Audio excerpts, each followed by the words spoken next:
Hello friends, good evening. अगर हम 283 से 376 ईसा पूर्व की हम बात करें, यानी कि आज से लगभग 2000 साल पहले की अगर परिस्थितियों को हम याद करें या एक ऐसी राज व्यवस्था को हम याद करें जो 2000 साल पहले की है, तो वहां पर एक मृत व्यक्ति की देह को अग्नि देने के लिए भी राज व्यवस्था में कर बनना पड़ता था। और ऐसी परिस्थिति में एक 13 से 14 साल का युवान जिसे अपने मृत पिता की देह को अग्नि देने के लिए राज व्यवस्था में भरने के लिए कासारपण, यानी कि उस समय की जो करेंसी या उस समय की जो मुद्रा है वो भरने के लिए उनके पास नहीं थी।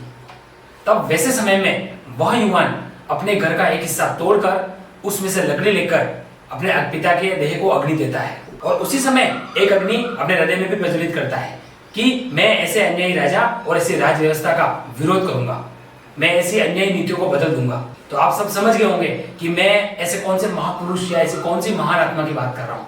जी हाँ, मैं बात कर रहा हूँ विष्णुगुप्त चाणक्य, जिसे हम सभी कौटिल्य के नाम से जानते हैं। अपने पिता चाणक्य के पुत्र होने के कारण वे चाणक्य कहलाए। खेल खेलने वाली उम्र में ऐसी तीव्र और स्पष्ट समझ रखने वाले यानी कि विष्णुगुप्त चाणक्य। तो आज हम चाणक्य के जीवन से सीखेंगे कि विष्णुगुप्त चाणक्य ने अपने जीवन में ऐसा क्या किया कि उन्हें हर युवा एज ए मोटिवेटर लेता है। हर व्यक्ति आजकल सोशल मीडिया व्हाट्सएप में हम कई बार देखते हैं कि उन्हें लोग एज ए स्टेटस या उनकी स्टोरी या उनके जीवन से संबंधित ऐसी बहुत सारी बातें जो हम जीवन में अपनाकर अपने जीवन को अच्छा बना सकते हैं, ऐसी बातें आए दिन उनकी शेयर करता रहता है।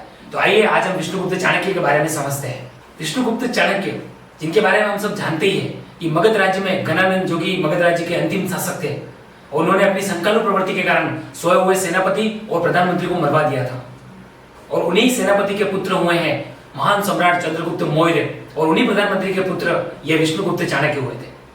तो चाणक्य का गणानंद का विरोध करने के पीछे कोई एक कारण नहीं था, बल्कि बहुत सारे कारण थे। तो आइए ऐसे राजनीतिज्ञ, अर्थनीतिज्ञ और कूटनीतिज्ञ पूर्ण महान विद्वान, जिन्होंने अपने महाज्ञान का कुटिल उपयोग जन कल्याण और अखंड भारत के शिल्पी यानी कि अखंड भारत के निर्माण जैसे सृजनात्मक और जन कल्याण कार्यों में करने के कारण वे कौटिल्य कहलाए।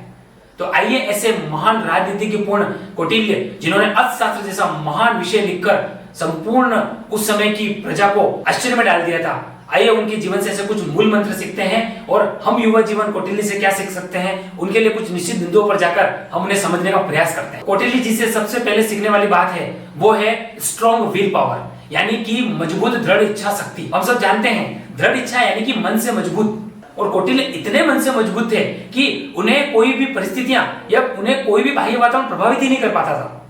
और ऐसा हमने उनके जीवन में देखा है। ऐसा स्ट्रॉन्ग विल पावर उनका था।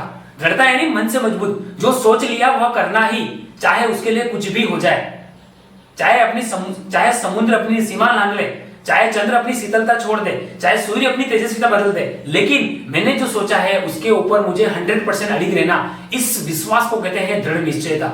इतना इंटरनल विल पावर उनके अंदर था। वो कहते हैं ना, हिम्मत के तर्कस में आशा का तीर भरकर अगर पक्षी अगर उड़ना चाहे तो उसे आकाश भी नहीं रोक सकता।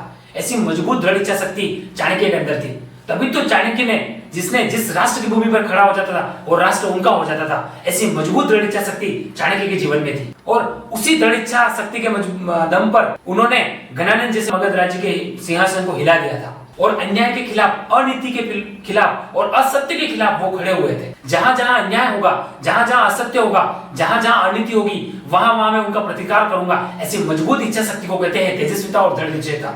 और ऐसी हमें चाणक्य के अंदर देखने को मिलती है, क्योंकि हम जानते हैं अन्याय तो हमारे सामने भी होता है, अनीति तो हम भी देखते हैं, लेकिन उसका दृढ़ता से सामना करने की हिम्मत हमारे अंदर नहीं होती है, या कहीं ना कहीं हम डर जाते हैं। लेकिन चाणक्य के अंदर ऐसा डर नहीं था, दृढ़ इच्छा थी, तभी उन्होंने ऐसे अन्याय और अनीति के खिलाफ लड़ने का निश्चय किया। उसके बाद हम देखें तो चाणक्य के जीवन से हमें सीखने को मिलता है वो है सबसे बड़ा है नेतृत्व शक्ति। नेतृत्व यानी leadership. One who leads is a leader, नयति इति नेता। तो नेतृत्व यानी केवल सबके बीच में बोल लेना या अपने आप को अच्छे से प्रदर्शित कर लेना, यही नेतृत्व नहीं होता है, बल्कि नेतृत्व यानी अनीति और अन्याय के खिलाफ अपनी समग्र शक्ति से आवाज उठाना, मुख दर्शक बने बिना अपनी समग्र शक्ति से सबको संगठित करना, यानी कि नेतृत्व। और ऐसा नेतृत्व का गुण चाणक्य जी रखते थे।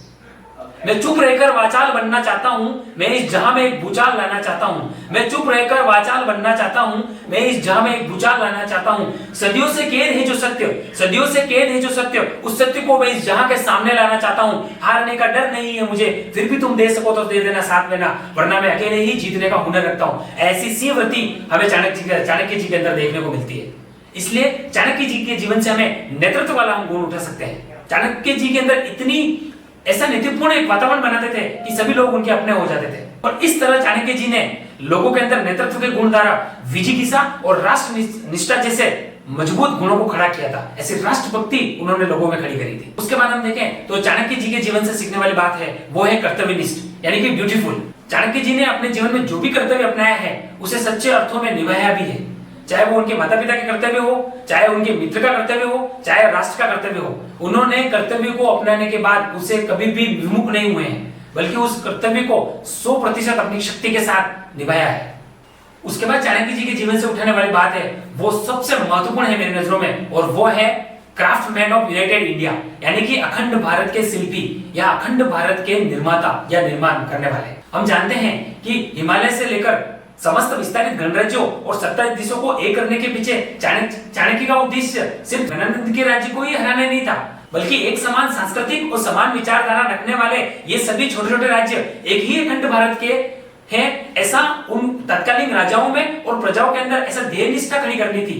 तभी उन्होंने अखंड भारत के शिल्प निर्माण का जो कार्य किया है वो उन्होंने ऐसा भागीरथी प्रयत्न जीवन भर किया था। उसके बाद चाणक्य जी के जीवन से हम उठाने वाली बात देखें तो वो है दक्षता, एफिशिएंसी।